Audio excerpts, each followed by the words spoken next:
सिद्धेभ्यः ॐ नमः सिद्धेभ्यः। सत्यार्थबोध ग्रंथ राज में सदाचार भाग 2 विषय पर आचार्य परमेश जी अपना दिव्य ज्ञान प्रदान करते हुए कहते हैं, एकमात्र संतोष सलिल ही ऐसा है जिससे तृष्णा ज्वाला शांत हो सकती है। धन्य धन्य वे भव्योत्तम जिन्होंने समता रूपी संतोष जल से अपनी तृष्णा ज्वाला को शीघ्र ही उपशांत कर लिया। जीवन उत्थान का मार्ग सदाचार ही है। सज्जन सदाचारी जन जीवन के संपूर्ण दिवसों को साक्षी भाव से अवलोकन करते हैं, माध्यस्थ धर्म में प्रवेश कर जाते हैं। कुछ अनहोनी होने पर भी वस्तु व्यवस्था का चिंतन करते हैं। भूल जाना आत्मस्थ होने का एक सुंदर उपाय है। जो शुभ अशुभ घटित हो रहा है वह जीव को हर्ष और विषाद के लिए होता है, पर हर्ष विषाद को मात्र वे ही प्राप्त होते हैं जिन्हें सत्यार्थ बोध नहीं। शीघ्र भूलना वही जानते हैं जो सत्यार्थ ज्ञाता है। भूतार्थ बोध युक्त हैं। जो बुरी स्मृतियों को भूल जाते हैं वे हमेशा प्रसन्न रहते हैं। सदाचरण व्यक्ति के जीवन को ऊंचाइयां प्रदान करता है। सज्जातित्व सकुलता को वर्धमान करता है। जो व्यक्ति सदाचार रूपी वस्त्र से अलंकृत नहीं, सुंदर वस्त्रों से वेष्टित होने पर भी नग्न ही है। सदाचार से विभूषित शिष्ट पुरुष नग्न होने पर भी नग्न नहीं। अतएव लोकप्रिय होने के लिए भी आचरण विशुद्ध रखो। ऐसे भूतल पर भूधर बहुत हैं, हुए हैं और भविष्य में होंगे जो लोकप्रिय होना चाहते हैं, पर उनको विशुद्ध आचरण प्रिय नहीं है।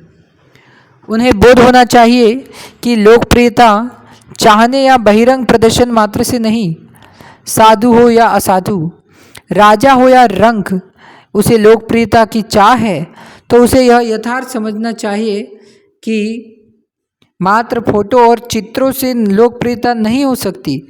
उसके लिए तद संबंधी पुण्य होना चाहिए। यश कीर्ति नाम कर्म, सुभग नाम कर्म, आदेय नाम कर्म, साता वेदनीय आदि प्रशस्त कर्मों का उदय प्रत्यक्ष में सदाचरण एवं सद्व्यवहार भी होना चाहिए। बिना सदाचरण एवं सद्व्यवहार के आपकी लोकप्रियता की भावना बंध्या सुध खिलाने की है, अर्थात न बंध्या के पुत्र होगा न वह खिला पाएगी। सौभाग्यवती पुत्रोत्पत्ति की योग्यता वाली नारी ही अपने गृह आंगन में सुध को खिला पाती है। इसी प्रकार श्रेष्ठ विशुद्ध निर्मल आचरण ज्ञान दर्शन संपन्न सद्व्यवहारी जीव ही यशवंत यशगान युक्त होकर लोकप्रिय बन पाता है। इसलिए समाज नेता हो, धर्म नेता हो या राजनेता, सभी को अपना आचरण पवित्र रखना चाहिए। सदाचारी प्रत्येक कार्य समय पर करता है। समय पर किया कार्य श्रेष्ठ फलवान होता है। असमय में किया कार्य अपयश का कारण बनता है। जो विवेकहीन कामी वासना के वश होकर दीवा मैथुन करता है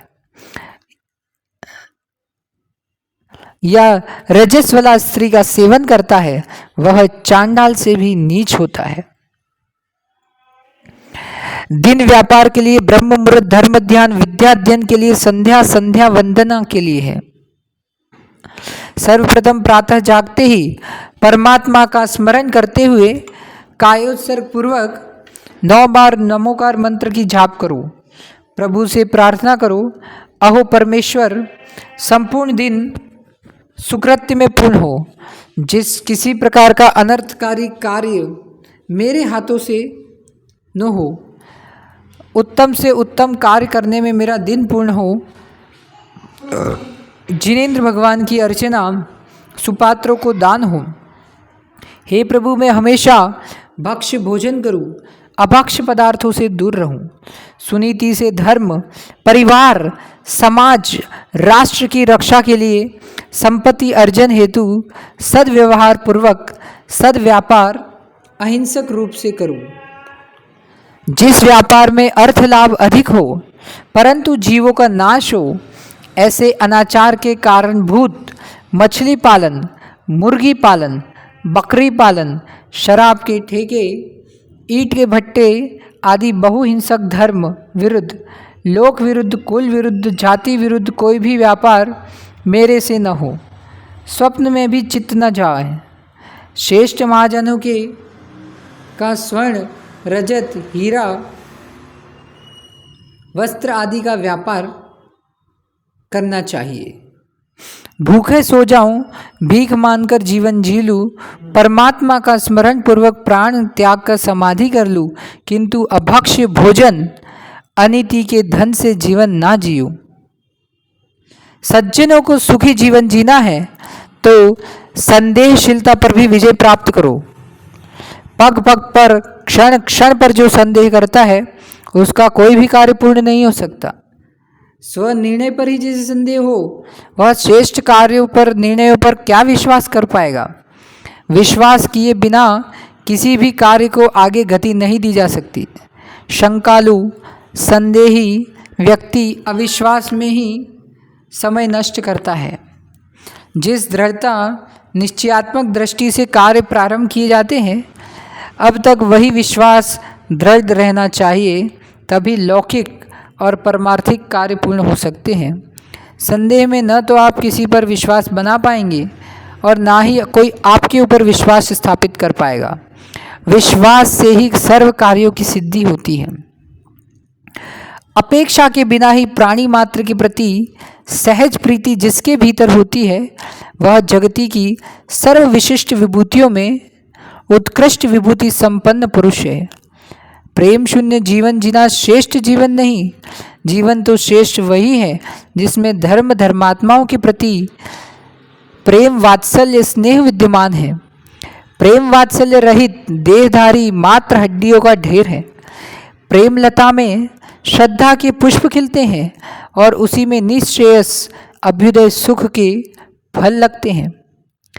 आपके पास ठहरने के लिए भवन नहीं, खिलाने के लिए भोजन नहीं, पिलाने के लिए पेय नहीं, पहनने के लिए वस्त्र नहीं, तिलक लगाने के लिए चंदन नहीं, फिर भी कोई बात नहीं।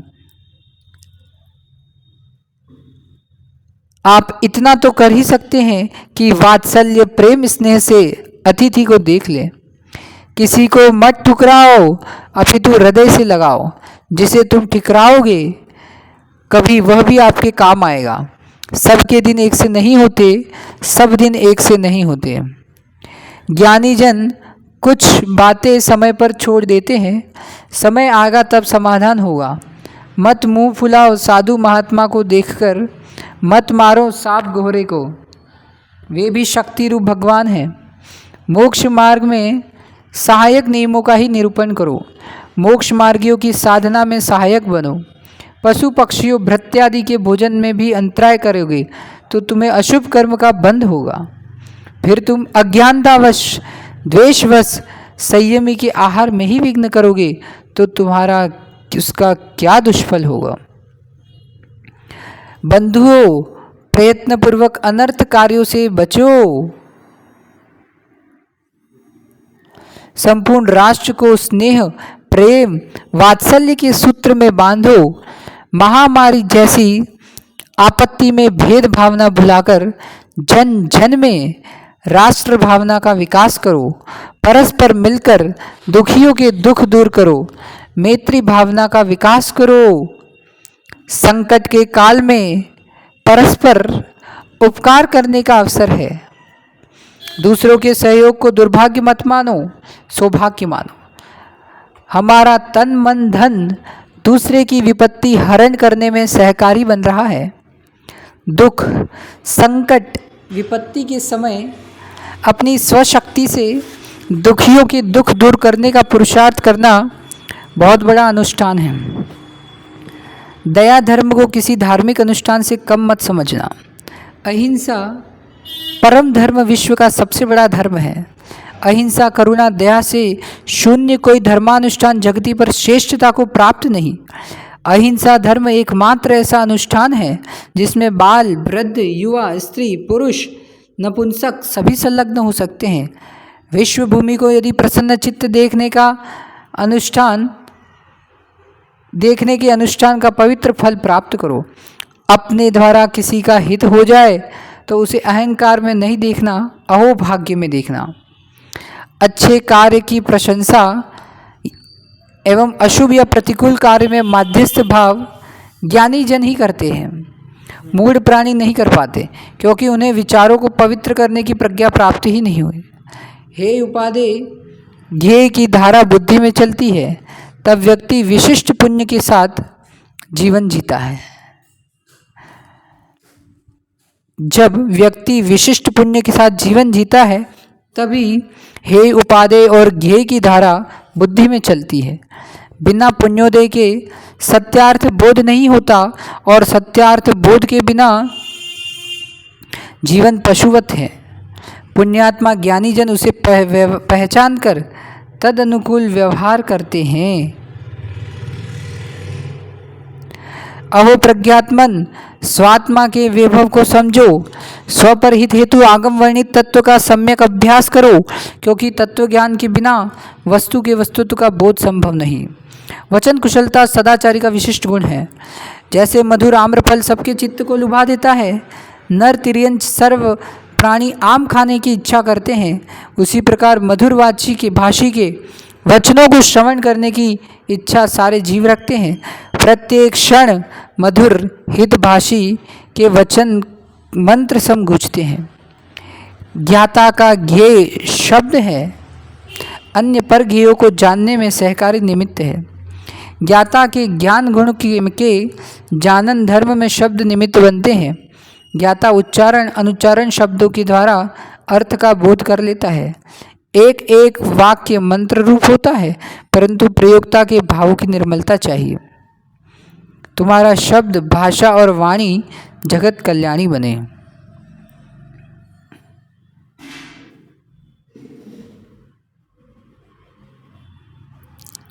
जगत को अपने अनुकूल बनाने की चेष्टा करना भी हिंसा है। करुणा, दया, अनुकंपा की शिक्षा प्राणी मात्र को देना धर्म शिक्षा दो, परंतु स्वस्वार्थ की पूर्ति हेतु नहीं। स्व को स्व अनुकूल बनाने की दृष्टि में पर की स्वतंत्रता का हरण एवं प्रतिक्षण लोभ, माया, कषाय की तीव्रता जागृत रहती है। ओम।